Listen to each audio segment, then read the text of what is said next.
Teresa and her extraordinary courage. Please, can we applaud? Extraordinary courage. Thank you. Thank you. Thank you. Please have a seat, everyone. Thank you. It's good to be back in Arizona. It is good to be back in Arizona. Thank you all. Thank you so very much.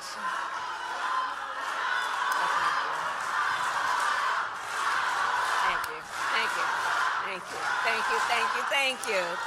I appreciate it. Thank you so very much. I just wanted for a moment to speak about Teresa. We had some time together backstage, and you know, I think that in moments of crisis, such as the fentanyl crisis, there are people who, through their suffering and their pain, rise with courage in such a selfless way to be a voice for others, with the anticipation and the hope and the hard work of hoping that their story will be the reason other people don't have that story. And you sharing your story about Jacob and your advocacy on why we have to stop this scourge is so incredibly important. And again, I applaud Teresa, and I know we all do. And our need to stop this issue is one of the reasons that we are all here together today. I also want to thank the extraordinary elected officials who are here. Senator Mark Kelly came with me. And his extraordinary wife, Gabby Giffords, traveled with me from Washington, D.C. to be here. And Senator Kelly has been talking with me for quite some time about the importance of this visit. And so I thank you in front of your work. Thank you. Attorney General Chris Mays, who just tore up the floor. She is, you know, I'm going to talk a bit about it in a minute, but some of the work that I have done in my career as Attorney General, and watching her do the work that she has done as Attorney General really does emphasize the importance of having the right leader at the right time, in the right place, and that's who she is. Mayor Hewish, I thank you for the warm welcome. We've spent some time together. You've shared with me the needs of your community, and I thank you for your leadership as well. And to all the elected and community leaders here today, thank you for taking the time out of your busy lives to be here this afternoon. Before I begin, I do want to say a few words about Hurricane Helene. I spoke this morning with our FEMA, and President Biden and I, of course, will continue to monitor the situation closely. We have mobilized more than 1,500 federal personnel to support those communities that have been impacted. We have food, water, and generators that are ready for deployment.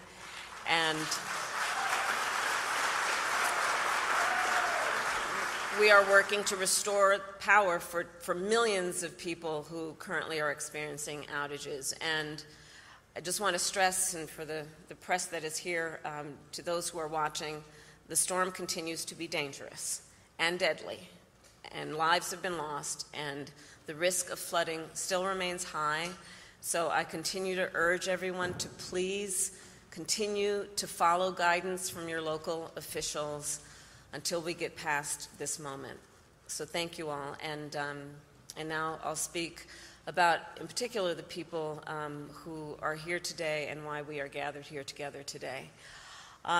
So Arizona, I think you all know, and this is why you are here, there are consequential issues at stake in this election. And one is the security of our border. The United States is a sovereign nation, and I believe we have a duty to set rules at our border and to enforce them. And I take that responsibility very seriously. We are also a nation of immigrants. The United States has been enriched by generations of people who have come from every corner of the world to contribute to our country and to become part of the American story. And so we must reform our immigration system to ensure that it works in an orderly way, that it is humane, and that it makes our country stronger.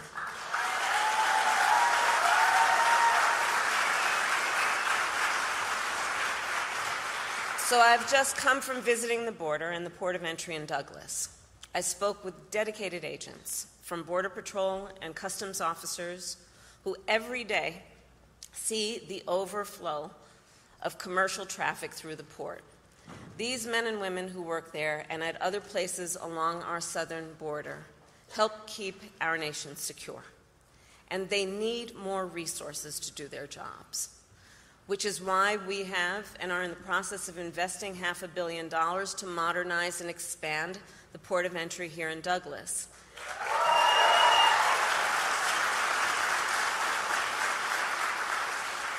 And why last December I helped raise the rate of overtime pay for border agents, and also why I strongly supported the comprehensive border security bill. Written last year, as you know, by a bipartisan group of senators, including one of the most conservative members of the United States Congress. That bill would have hired 1,500 more border agents and officers. It would have paid for 100 inspection machines to detect fentanyl that is killing tens of thousands of Americans every year. It would have allowed us to more quickly and effectively remove those who come here illegally, and it would have increased the number of immigration judges and asylum officers. It was the strongest border security bill I've seen in decades. It was endorsed by the Border Patrol Union, and it should be in effect today, producing results in real time right now for our country.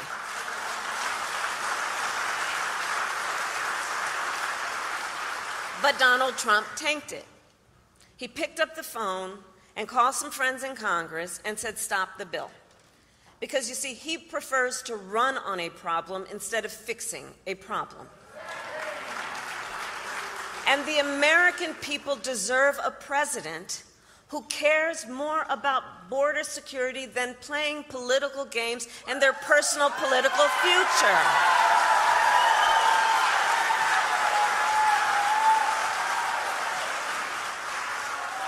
And so even though Donald Trump tried to sabotage the border security bill, it is my pledge to you that as President of the United States, I will bring it back up and proudly sign it into law.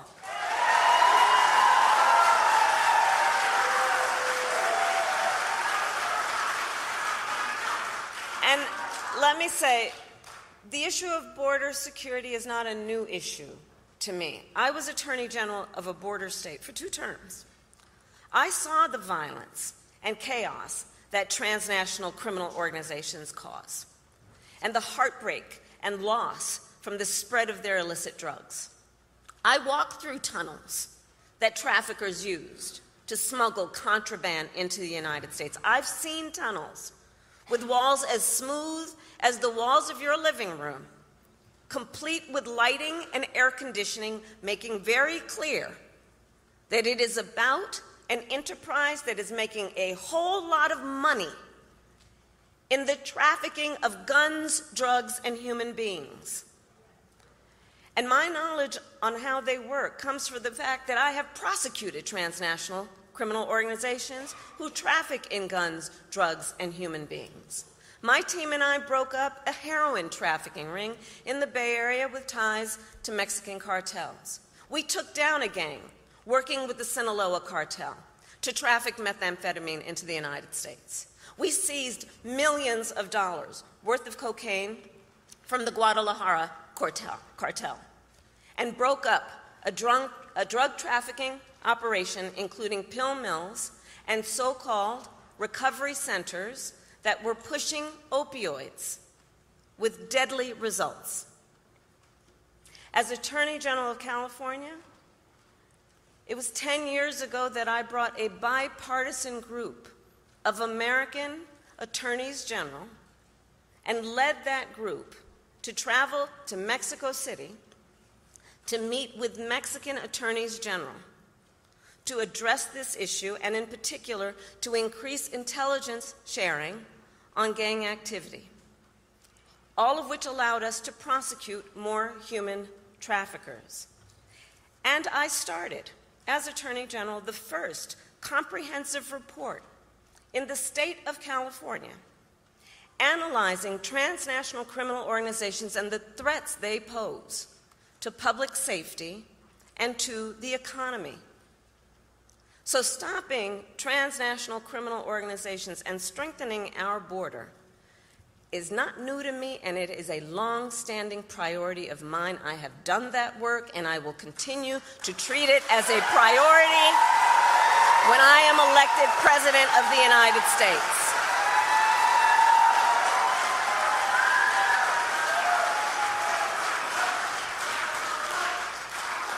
And it is my pledge to you, understanding how solutions get formed, that I will reach across the aisle and I will embrace common sense approaches and new technologies to get the job done. Because I know transnational gangs coming across the border, trafficking in guns, drugs, and human beings could care less who somebody voted for in the last election. They could care less. They've got one goal in mind. And it is therefore critically important that anybody who calls themselves a leader would work with other leaders for common sense solutions, understanding the pain and the suffering that Americans are experiencing if we don't work together to fix these problems. And look, transnational gangs, one of the things I know about them, they are always innovating. So to disrupt them, we must do the same. And that means, again, working together in real time, grounded on finding common sense approaches, not just about some rhetoric at a rally, but actually doing the work of fixing a problem.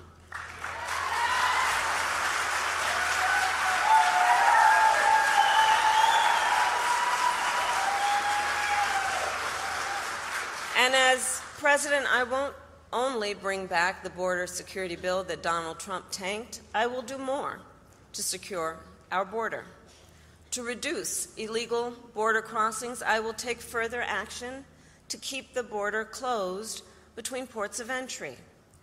Those who cross our borders unlawfully will be apprehended and removed and barred from re-entering for 5 years. We will pursue more severe criminal charges against repeat violators. And if someone does not make an asylum request at a legal point of entry and instead crosses our border unlawfully, they will be barred from receiving asylum. While we understand that many people are desperate to migrate to the United States, our system must be orderly and secure. And that is my goal. And that is my goal. Securing our border also means addressing the flow of fentanyl into our communities. Fentanyl is a scourge on our country. The nature of it as a drug is such that it is highly addictive and it is highly lethal. So much so that using it one time only can be fatal. I have met far too many families, parents, loved ones who have lost a family member, a child, to fentanyl. And their grief is heartbreaking. And the devastation caused by fentanyl is being felt from rural communities to big cities. It's impacting communities across our country, regardless of where they are geographically, politically, or any other demographic you choose to talk about. It's a scourge in our country, and we have to take it seriously. And as president, I will make it a top priority to disrupt the flow of fentanyl coming into the United States.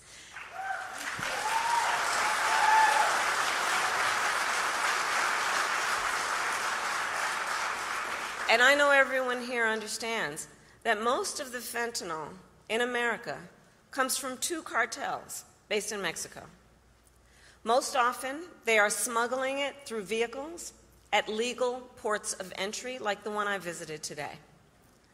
The fact is, border officers don't have enough resources and are only able to search a fraction of the vehicles that pass through their checkpoints. This is unacceptable. They need the resources to do their jobs. And as we could have done with that border security bill, I will surge support to law enforcement agencies on the front lines, more personnel, more training, and more technology, including 100 new inspection systems that can detect fentanyl hidden in vehicles. And we will make sure that our ports of entry, including airports and seaports, have additional state-of-the-art technology to detect fentanyl and the chemical tools used to make it. I will also double the resources for the Department of Justice to extradite and prosecute transnational criminal organizations and the cartels. Yes.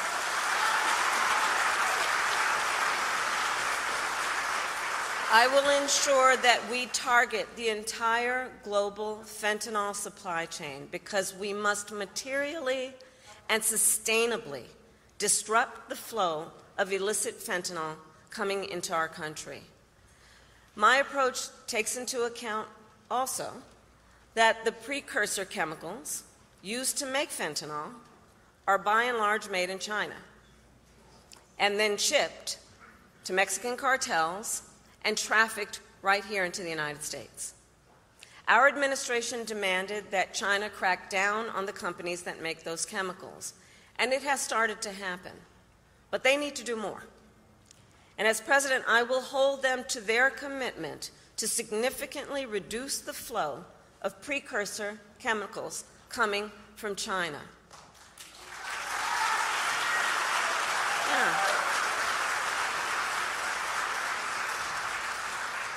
And all of this to say, we must tackle this issue from every angle, because our highest charge must be to protect the lives of our people. It must be to understand the pain and to have the courage to know that solutions are at hand if we focus on fixing a problem instead of running on a problem.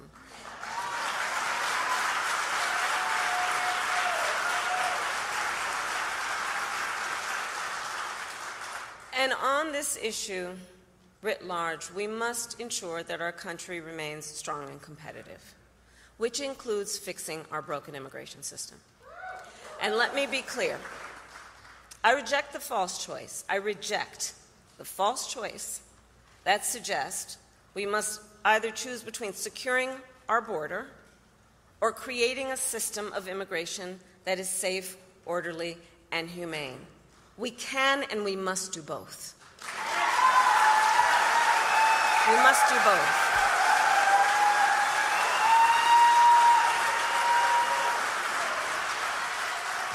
And we need clear legal pathways for people seeking to come into our country.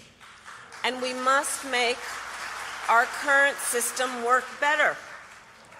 For example, it can take years for asylum claims to be decided. Well, this is a problem we can solve, including by hiring more asylum officers and expanding processing centers in people's home countries. And as president, I will work with Congress to create, at long last, a pathway to citizenship for hardworking immigrants who have been here for years. For years. And deserve to have a system that works. I also have in mind our dreamers. I have met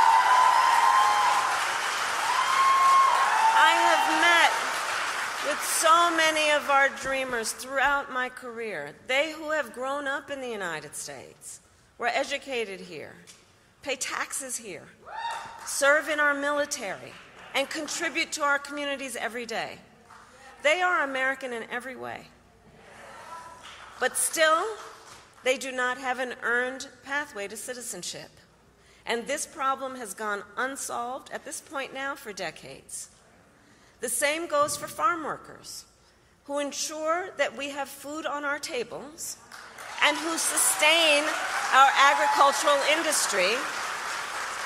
And they too have been in legal limbo for years because politicians have refused to come together to fix our broken immigration system. Well, as president, I will put politics aside to fix our immigration system and find solutions to problems which have persisted for far too long. For far too long, we have all known this is not working as it can and as it should. And so, as I said at the beginning, these issues are highly consequential for our nation. And the contrast in this election is clear. It is a choice between common sense solutions and the same old political games. In the 4 years that Donald Trump was president, he did nothing to fix our broken immigration system. He did not solve the shortage of immigration judges. He did not solve the shortage of border agents. He did not create lawful pathways into our nation. He did nothing to address an outdated asylum system and did not work with other governments in our hemisphere to deal with what clearly is also a regional challenge. As overdoses went up during his presidency, he fought to slash funding for the fight against fentanyl. And what did he do instead? Well, let's talk about that. He separated families. He ripped toddlers out of their mothers' arms, put children in cages, and tried to end protections for dreamers. He made the challenges at the border worse. And he is still fanning the flames of fear and division. And let me be clear, that is not the work of a leader. That is not the work of a leader. And that is, in fact, I think we all believe, an abdication of leadership.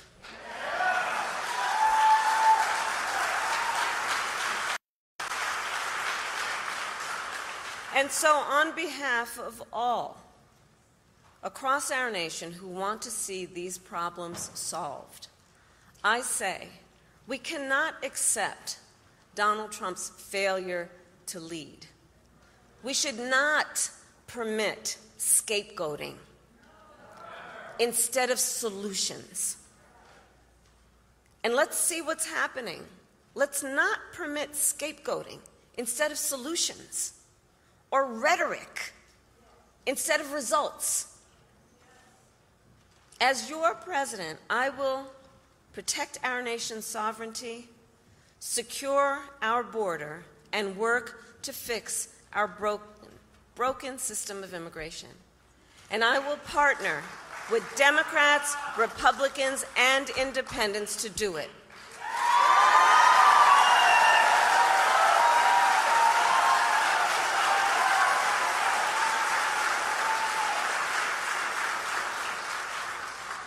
Arizona, it is time for us to turn the page on the ugly battles that have characterized our politics. And it is time to move forward together to achieve real solutions that make our country stronger. And I know we can get this done. I know we have the will. I know we have the courage. I know the solutions are at hand, and I know we are ready. And so with all of that, I say thank you. May God bless you, and may God bless the United States of America.